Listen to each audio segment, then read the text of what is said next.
The Jesus Generation by Billy Graham, 1971.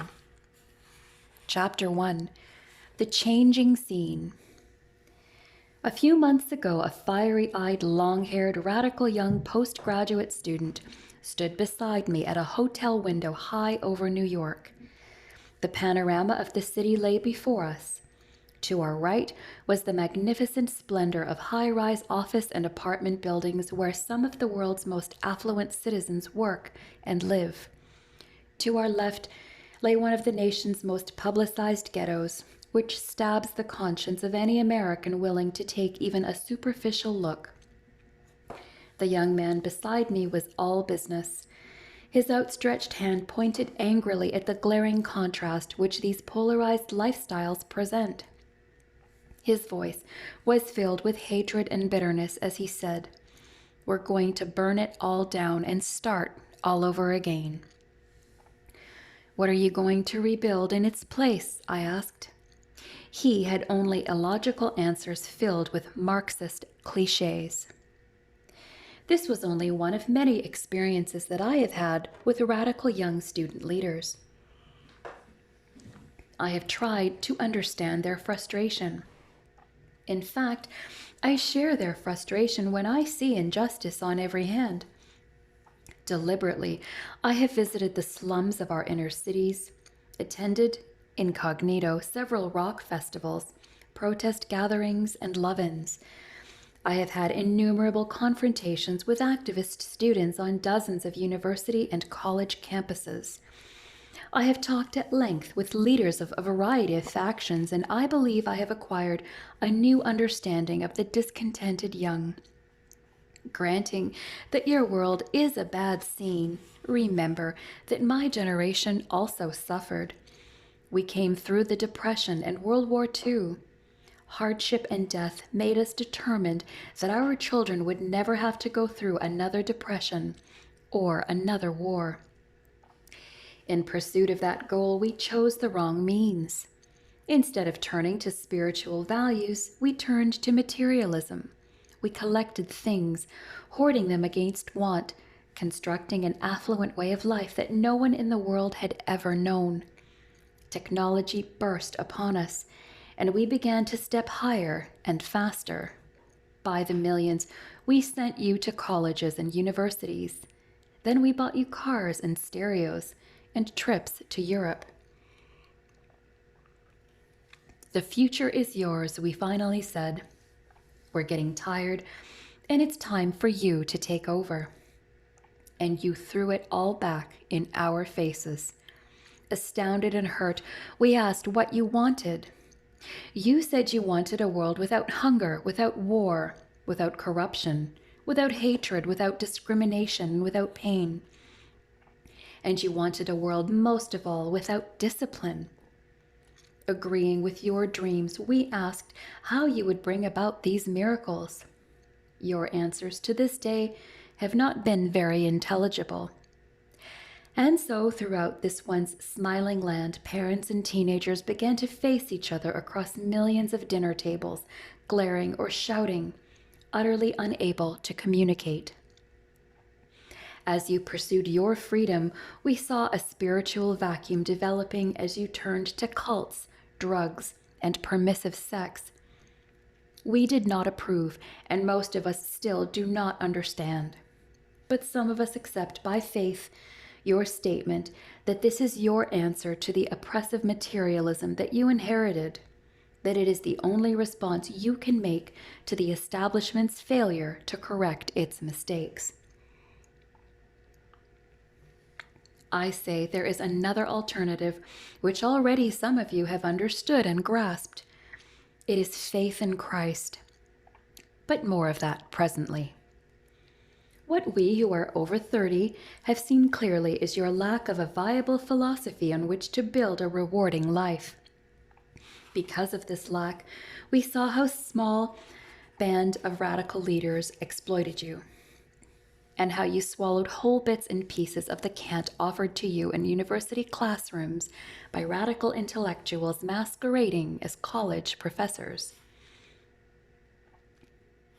Your world is shot through with hypocrisy, hate, imperialism, colonialism, and exploitive capitalism, they taught. Your heritage is a mess of problems so monstrous that they are beyond solution. That's your birthright passed on by parents too busy to notice society's garbage. That's your messed up world, so burn it down. Start all over. Split out and do your own thing. But is that really the remedy? I think not. Are your problems all that terrible? To be sure, many of them cause the mind to boggle. But take a closer look with me, and perhaps we can find a way to resolve them. First, there is the staggering social problem of poverty. Looming before that angry grad student and me that day as we gazed across Manhattan was the steeple of a church with a well-publicized multi-million-dollar endowment, while only a few hundred yards away, rat-infested tenements rose where filth, rags, and hunger made a tragic contrast to the stained glass in the church's windows. Our world is full of such iniquities, such injustices, and young people do not understand why they are permitted to continue. While surpluses of food stack up to the skies in North America, grains in the Midwest, and citrus fruits in the Southeast and Southwest, exploding populations in underdeveloped countries of Asia, Africa, and South America are getting closer and closer to mass famine. We are told that thousands of people are currently dying of starvation. Says the Stanford biologist Paul Ehrlich in headlined articles read around the globe, there is not the slightest hope of escaping a disastrous time of famines from 1975 onward. It is shockingly apparent that the battle to feed man will end in a rout. A group of 172 eminent people from 19 countries, including 39 Nobel Prize winners and presided over by Sir Julian Huxley, have petitioned the UN to halt the population explosion by every available means short of war. Unless this is accomplished, there is in prospect a dark age of human misery, famine, and unrest, which will generate growing panic, exploding into wars fought to appropriate the dwindling means of survival. A careful analyst, Professor L.C. Birch, reckons that during the 70s, food production will have to be tripled to meet the nutritional needs of the world, but we will be fortunate if it can be increased by as little as 65% and then be equitably distributed. Very properly, you are concerned, and your compassion is highlighted in The Greening of America, the hotly debated book written by Charles A. Reich, professor of law at Yale.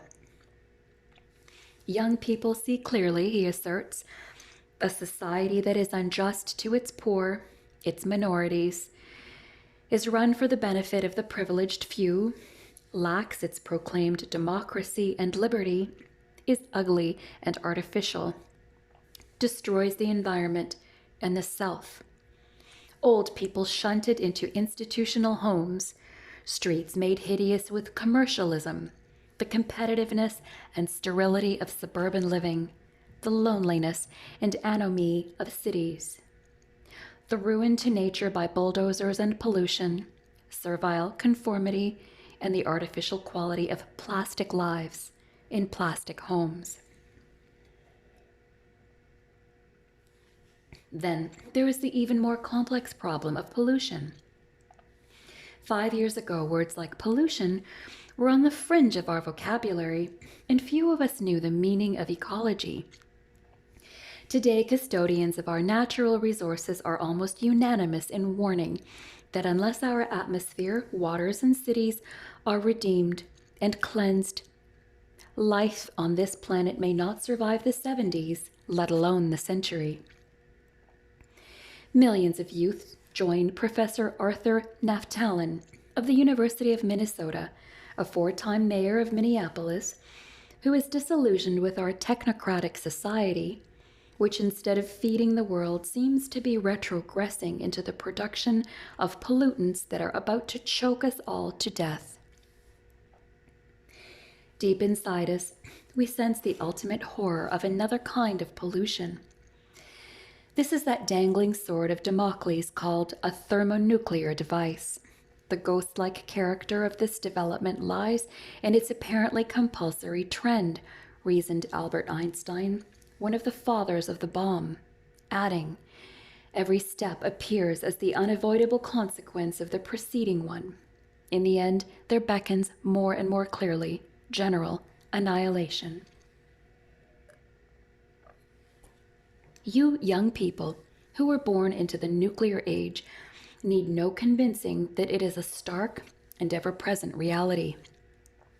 To quote that indefatigable crusader against H-bombs and their kin, the late Bertrand Russell, youth today faces unyielding despair. While the earth shudders with repeated nuclear tests, modern young people clearly perceive that the human race teeters on the brink of destruction. Whether you like it or not, it is your fate to grow up during one of the most trying times in human history. This authoritative appraisal of man's hopes for survival comes from the Canadian Peace Research Institute, a panel of intensive researchers. Its head is ex-physicist Dr. Norman Alcock.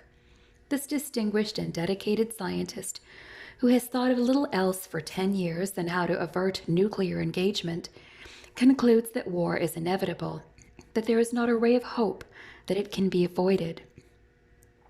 When it comes, it will be an all-out, all-destroying war. Another element of your disenchantment is the so-called generation gap. Unfortunately, it is very real. Many of you tell me, are ready to gallop from your pads and communes at any moment, itching to commit any sort of violence that will initiate the revolution. The older generations are determined to hold you in check. The one ahead of mine digs in to preserve its memories and its moral values. My own, perhaps more conscious of our shortcomings than you may suspect, is grimly committed to averting a cataclysmic bloodbath. So the air crackles with potential conflict, and also with the biggest question of our time. Is there any force in the universe that can resolve these pressures and avoid a confrontation? A few thinkers in ivory towers still embrace the hope that man can eventually evolve into a peaceful, prosperous species capable of conducting an orderly society. Few young people buy this. You feel trapped. Ahead you see the precipice about which Barry Maguire sings in Eve of Destruction. Your motion pictures repeat the theme. Writer Susan Sontag, commenting on current movies, says that they are all, regardless of nationality, based on the theme of apocalypse, and that all younger playwrights are completely dedicated to the idea of this ultimate disclosure of God's power. Finally, the most volatile situation threatening our annihilation is that of racial prejudice and hatred.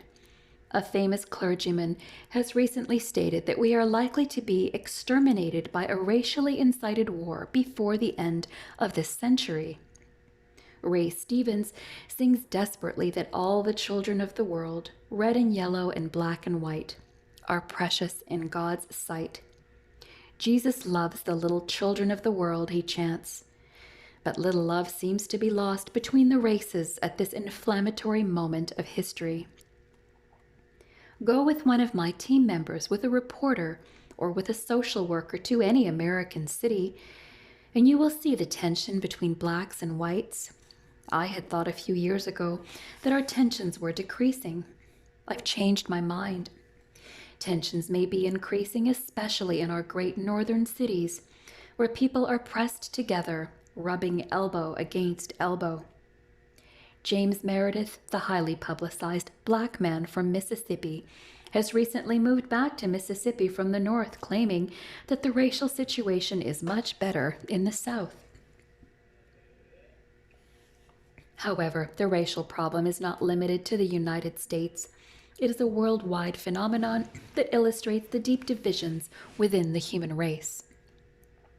Go to Birmingham, England, and to East London, and you will feel the hatred not only between blacks and whites, but among whites, blacks, and red.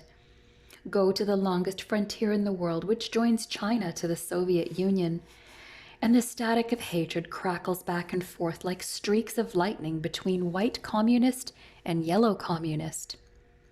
Go to Malaysia or Indonesia, and you will feel brown man and yellow man grinding against each other. Go to Tanzania in Africa, and you will feel the animosity of black against yellow and brown. Or go to Guyana in South America, and you will find black and red pitted against each other.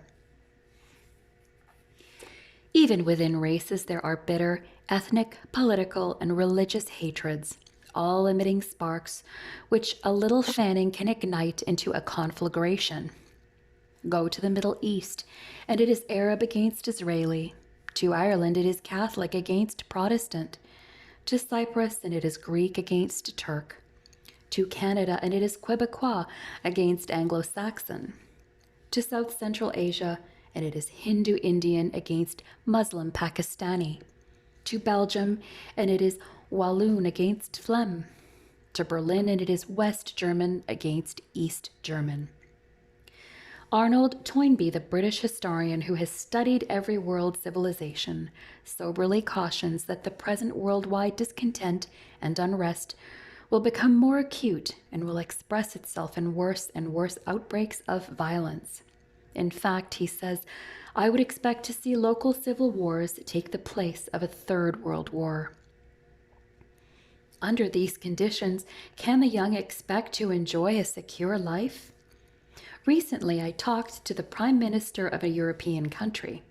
We were discussing the future of the world, particularly Europe.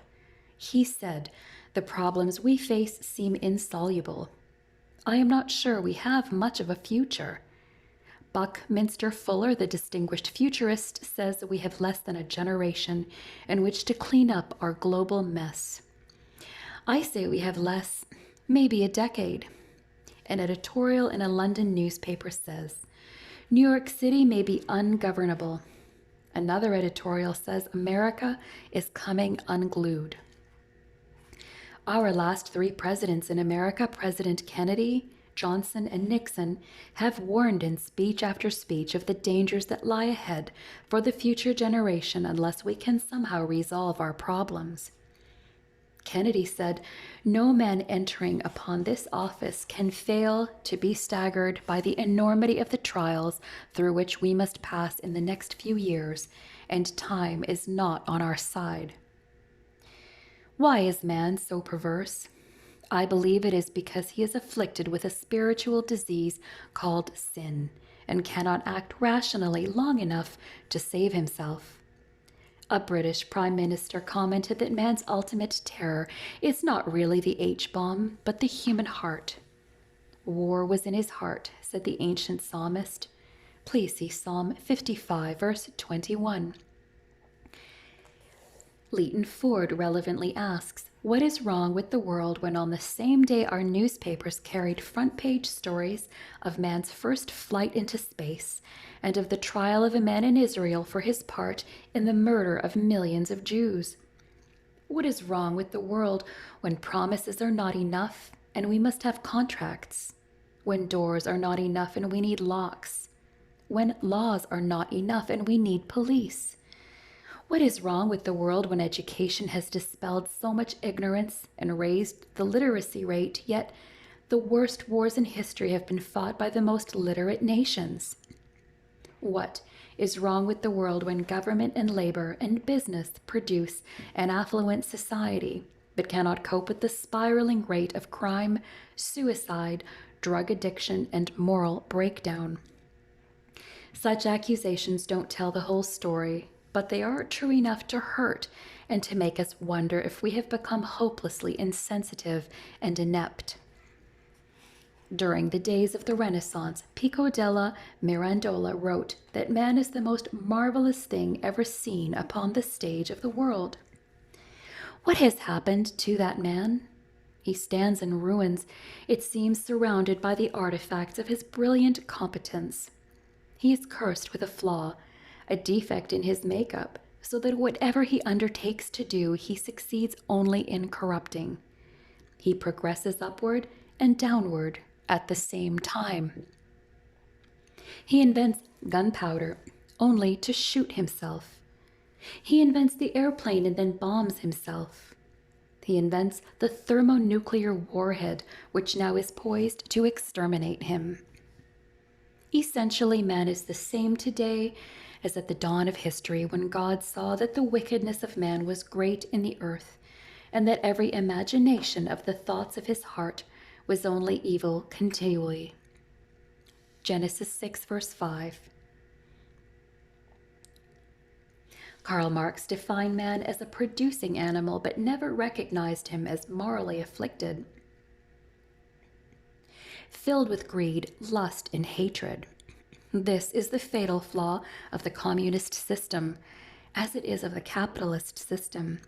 The reason man sins is that he is never content to be man. He wants to be God. The tragedy of our times is that we have used up all of our options, and the questions basic to life which you are asking are not being answered. This is because life's fundamental problems are theological. Modern education is virtually silent.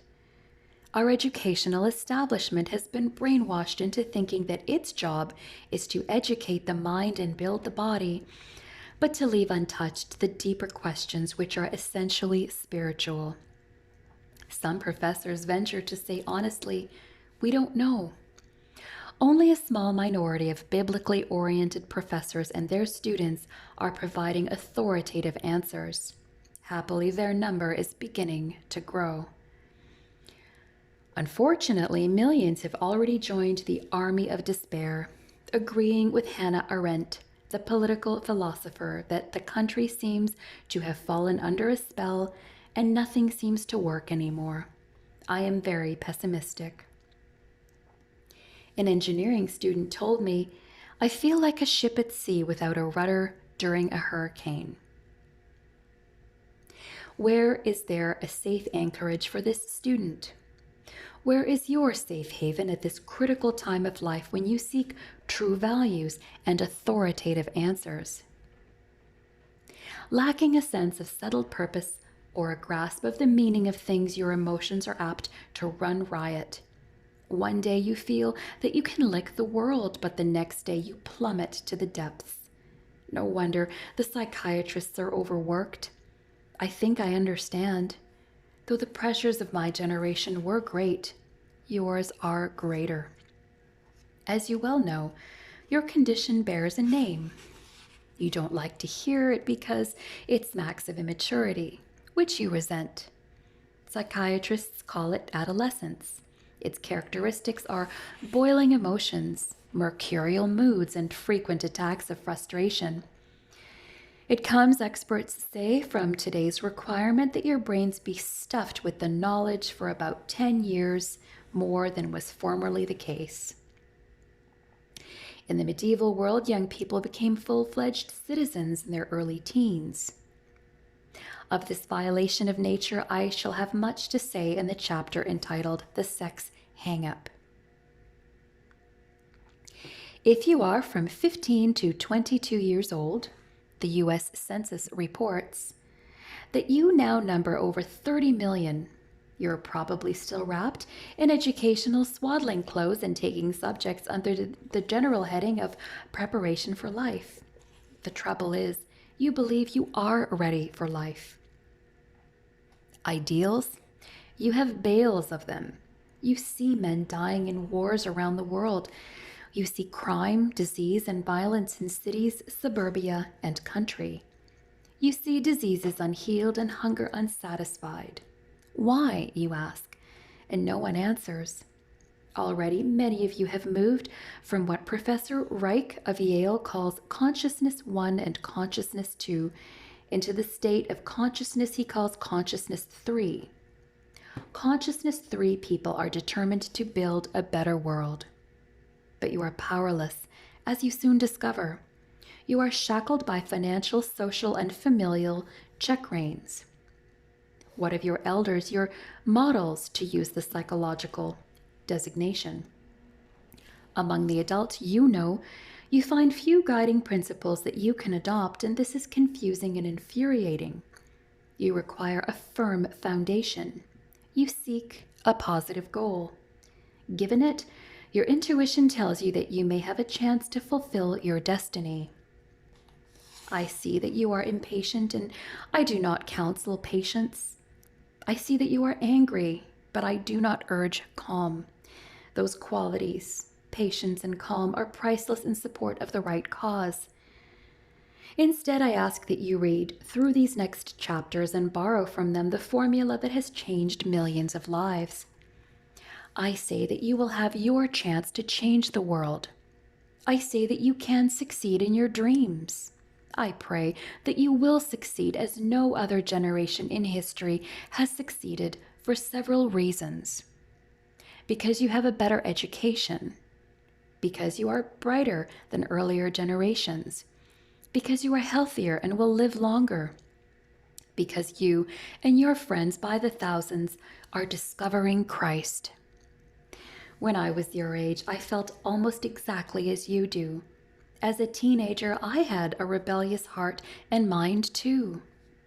I lived on a farm in North Carolina, where I was the oldest son in a devout Presbyterian family. Each morning, I was required to milk 10 to 20 dairy cows before breakfast, and I had to attend every worship service conducted at the Presbyterian church to which my parents belonged. I secretly rebelled against both. My scene was the farm, but my thing was baseball and girls. My idea of a really cool evening was racing along in my father's car with a pretty girl at my side. I loved, I hated, I walked on clouds, I groveled in despair. I had all the youthful hang-ups. My world at times seemed to be falling apart. The Great Depression of the 1930s was on. Hitler was on the march across Europe. Ethiopia had fallen to Mussolini. Manchuria had been invaded. A few ridiculous people were predicting a second world war, but most experts were certain that things would work out and that the world was in for a long era of peace. Hundreds of thousands of unemployed people walked the streets looking for work. The heads of families sold apples on street corners. I understood little and resented my parents, my teachers, my humdrum life as a farmhand and high school student. Finally, I got it all together. In my late adolescence, I made a decision, and there followed the experience that changed my life, that filled my future with purpose, fulfillment, meaning, and joy. Since then, I have lived through the Great Depression, World War II, and am now living in the midst of the youth revolution. I have a joy and a peace. Whatever my circumstances, I am convinced beyond the shadow of a doubt that when I received Christ as my Lord and Savior, I found the secret of life. Thousands of young people have made the same decision. By following up hundreds of them and by watching them grow, I have become convinced of their permanent transformation. In future chapters, I shall show you how Jesus Christ wants to do the same for you. Give him a chance. It must be your decision, and he will turn your imperfect adolescent scene into one so great and so high that you will never again settle for less.